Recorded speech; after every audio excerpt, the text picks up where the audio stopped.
Dear students, आज हम start करने जा रहे हैं किंगडम मोनेरा। आपको पता है कि किंगडम मोनेरा में जो सेल टाइप होता है that is prokaryotic. Means the organisms of kingdom Monera have prokaryotic cells. And what do you mean by prokaryotic cells? Prokaryotic cells are the cells which lack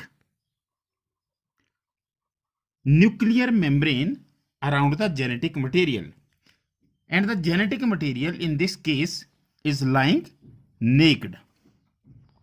अगर हम बात करें तो आप देख सकते हैं कि जैसे एक सिंपल सेल हमने बनाई और इसमें न्यूक्लियर मेम्ब्रेन नहीं होगा। किसके चारों ओर नहीं होगा? जेनेटिक मटेरियल के चारों ओर न्यूक्लियर मेम्ब्रेन नहीं होगा। तो this is kingdom Monera and the cell type is prokaryotic cells. Now the important point is in case of Moneran bacteria are the sole member of this kingdom. मतलब kingdom Monera में bacteria आते हैं। और अगर आपसे पूछा जाए कि बैक्टीरिया कौन से किंगडम में आते हैं तो आप कह सकते हैं कि किंगडम मोनेरा में आते हैं। और ये जो बैक्टीरिया होते हैं these are also most abundant micro organisms. मतलब ये ऐसे माइक्रो ऑर्गेनिजम्स होते हैं जो बहुत ज्यादा मात्रा में उपस्थित होते हैं, मतलब बहुतायत में पाए जाते हैं। और सबसे ज्यादा अगर कोई माइक्रो ऑर्गेनिजम्स आते हैं तो वो किंगडम मोनेरा के होते हैं।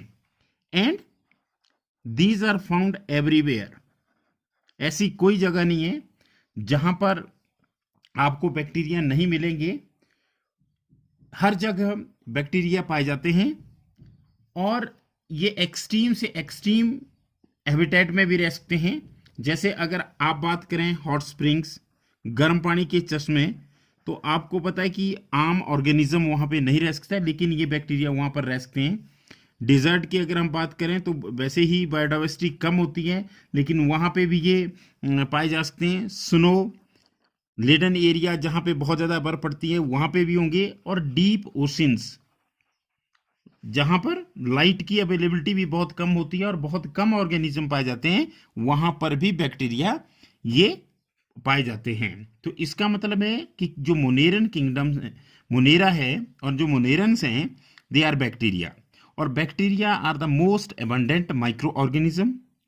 They are found everywhere, whether it is in soil, air, hot spring, desert, snow covered areas or deep oceans. And many of these they also live in or on the other living organisms.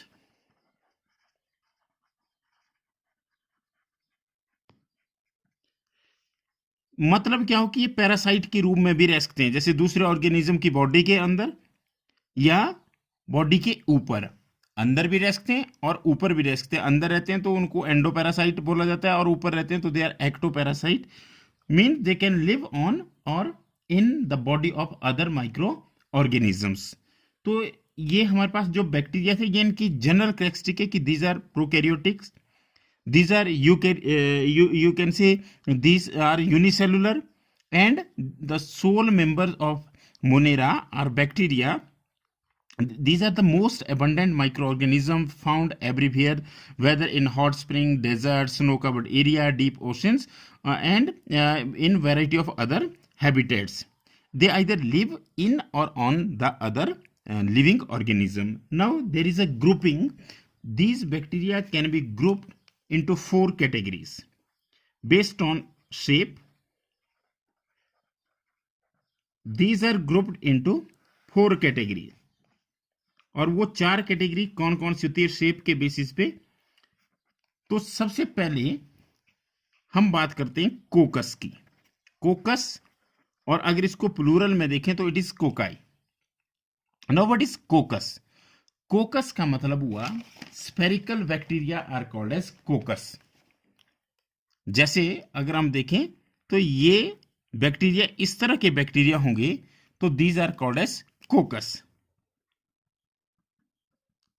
तो coccus में कौन से है, जो जिनकी shape कैसी है, spherical है।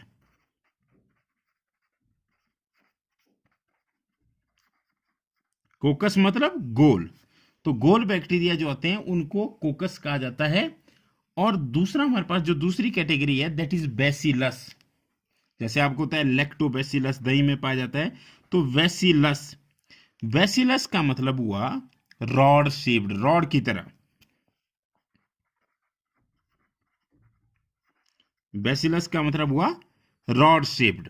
जैसे अगर हम ऐसे देखें, ये अगर रॉड की तरह हैं तो these are called as bacillus. कई केसेस में ऐसे दिखाए गए हैं। तो these rod shaped bacteria are called as bacillus.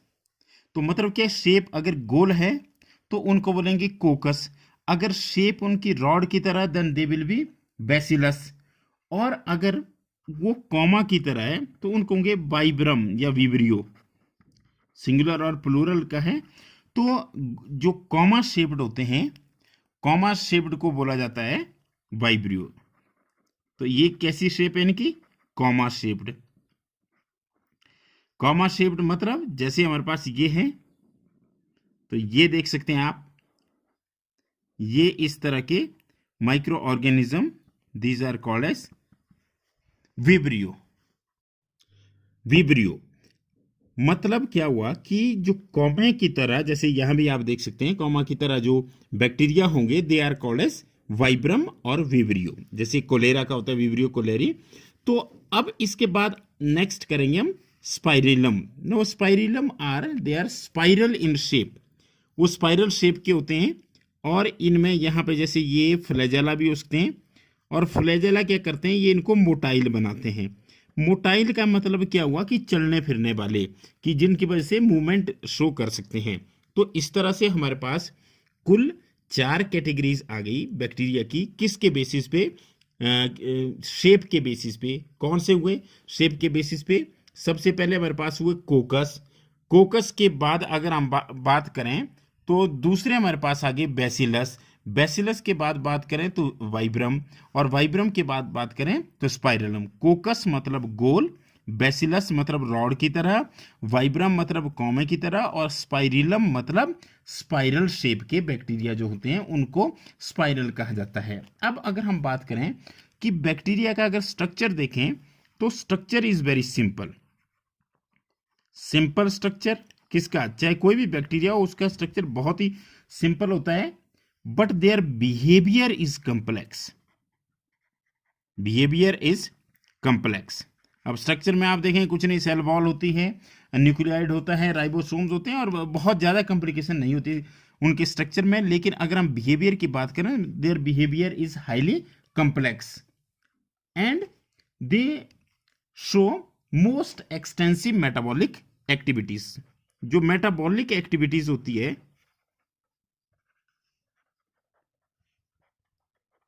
वो उनमें बहुत ज्यादा होती है। अब मेटाबॉलिक एक्टिविटीज कौन सी होती है उनके अंदर, पहले भी हम डिस्कस कर चुके हैं कि metabolism sum total of the building up and breaking down reactions is called as metabolism which take place inside the body. तो जो मेटाबॉलिक एक्टिविटीज होती है वो बहुत ज्यादा होती है। अब इनमें जो अगर हम न्यूट्रिशन की बात करें तो they may be autotrophic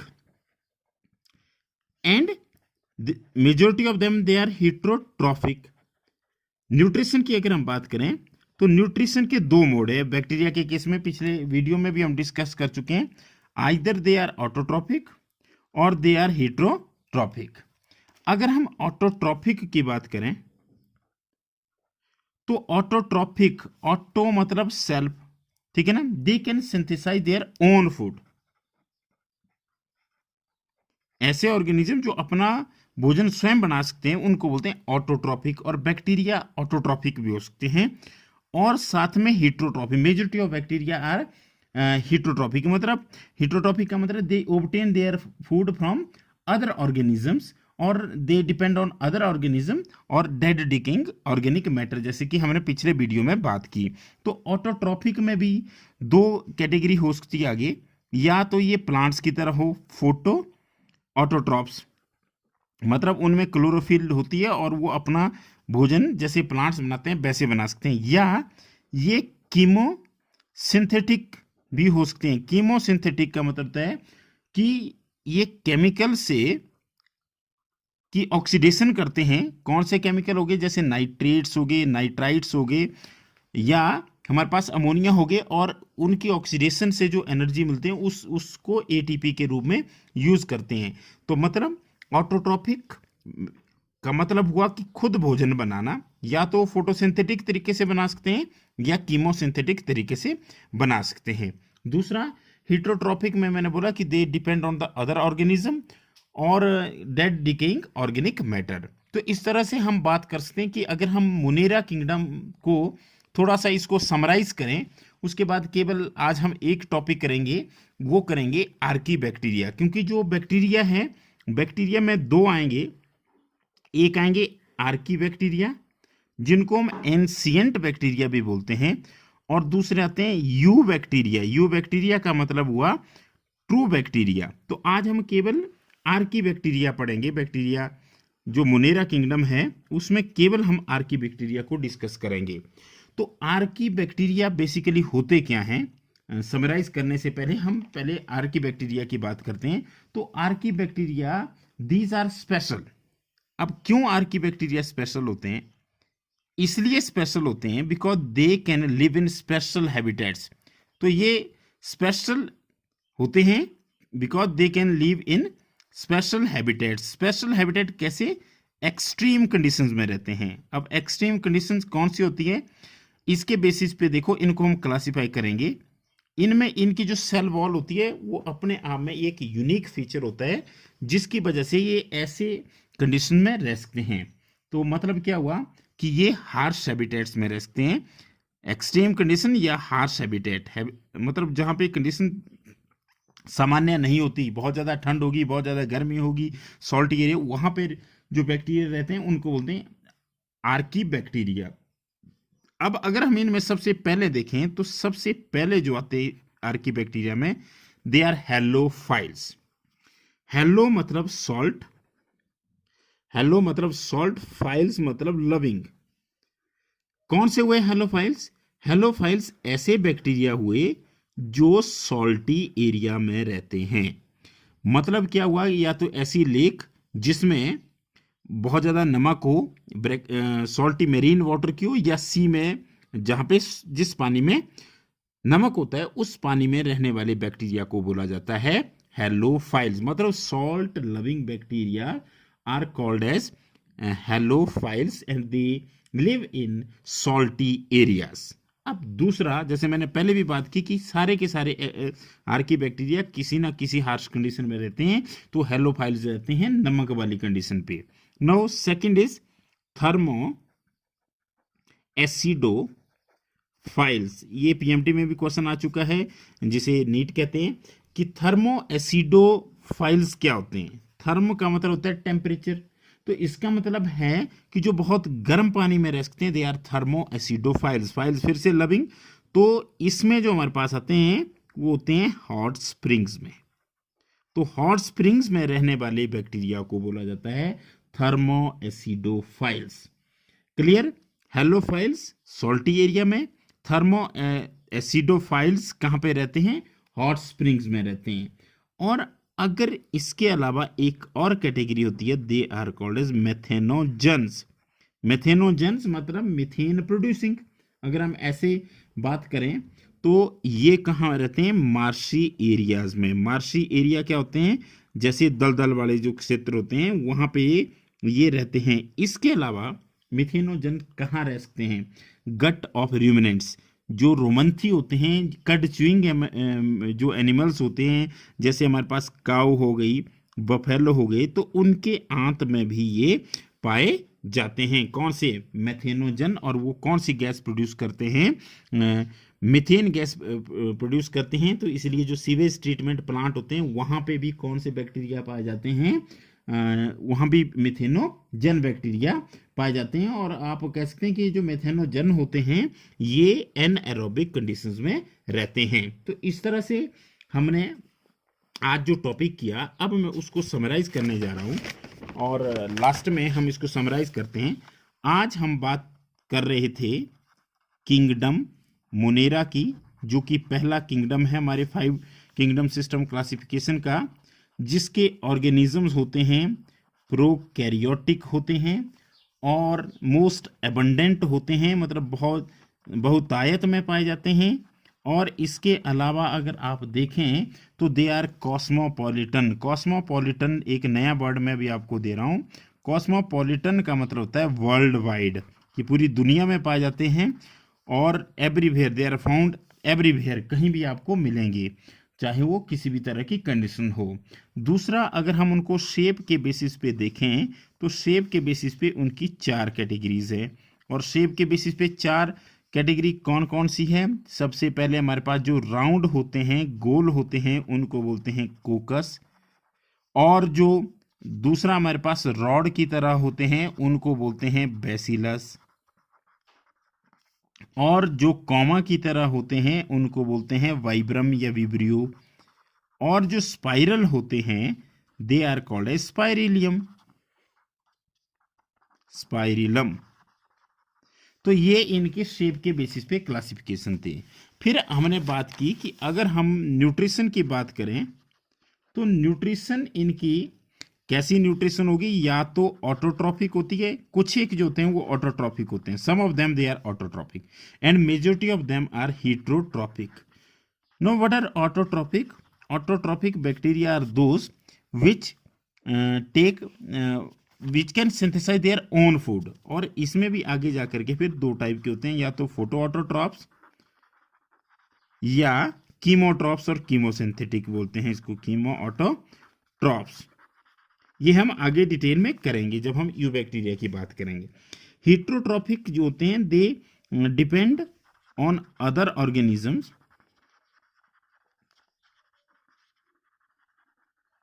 for food या डेड डिकेइंग से लेते हैं, तो ये होगी हीटरोट्रॉफिक। फिर हमने बात की कि जो बैक्टीरिया होते हैं उनका स्ट्रक्चर होता है सिंपल, पर उनके बिहेवियर होता है कम्प्लेक्स। और क्योंकि उनका जो मेटाबॉलिज्म होता है वो भी काफ़ी कम्प्लेक्स होता है, because they have extensive metabolic activities. अब अगर हम इसी के साथ अगर हम बात करें तो हम बात करें कि जो बैक्टीरिया होगा उसमें 2 ग्रुप्स होते हैं, एक आर्की बैक्टीरिया और दूसरे आगे यू बैक्टीरिया। आज हम केवल बात कर रहे थे आर्की बैक्टीरिया की। They are special. क्यों होते हैं special? Because they can live in harsh conditions. और हार्श कंडीशंस कैसी हो सकती है? या तो नमक वाली हो सकती है, सॉल्टी एरिया हो सकते हैं, या गर्म पानी के चश्मे हो सकते हैं, या एनिमल्स की गट हो सकती है, या मार्शी एरिया जिनको कहते हैं। तो ये अगर सॉल्टी एरिया में कोई बैक्टीरिया रहता है तो उसको बोला जाता है हेलोफाइल।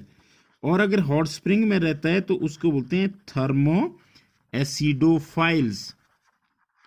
और अगर वो मार्शी एरिया में रहता है then they are called as methanogens या मेथेनोजन्स। और मेथेनोजन जो होते हैं they are also found in the gut of ruminants. Ruminants होते हैं जिन्हें रोमंथी कहते हैं, जो कड च्यूइंग होते हैं, जुगाली करने वाले ऑर्गेनिज्म होते हैं। और ये आर्की बैक्टीरिया इसलिए रह पाते हैं ऐसे हैबिटेट में क्योंकि उनकी जो सेल वॉल होती है वो उन्हें इनेबल करती है, वो यूनिक होती है, और इसी यूनिक फीचर की वजह से वो ऐसे एरिया में रह सकते हैं। तो in the next video we will talk about next category of bacteria, that is eubacteria. Thank you very much.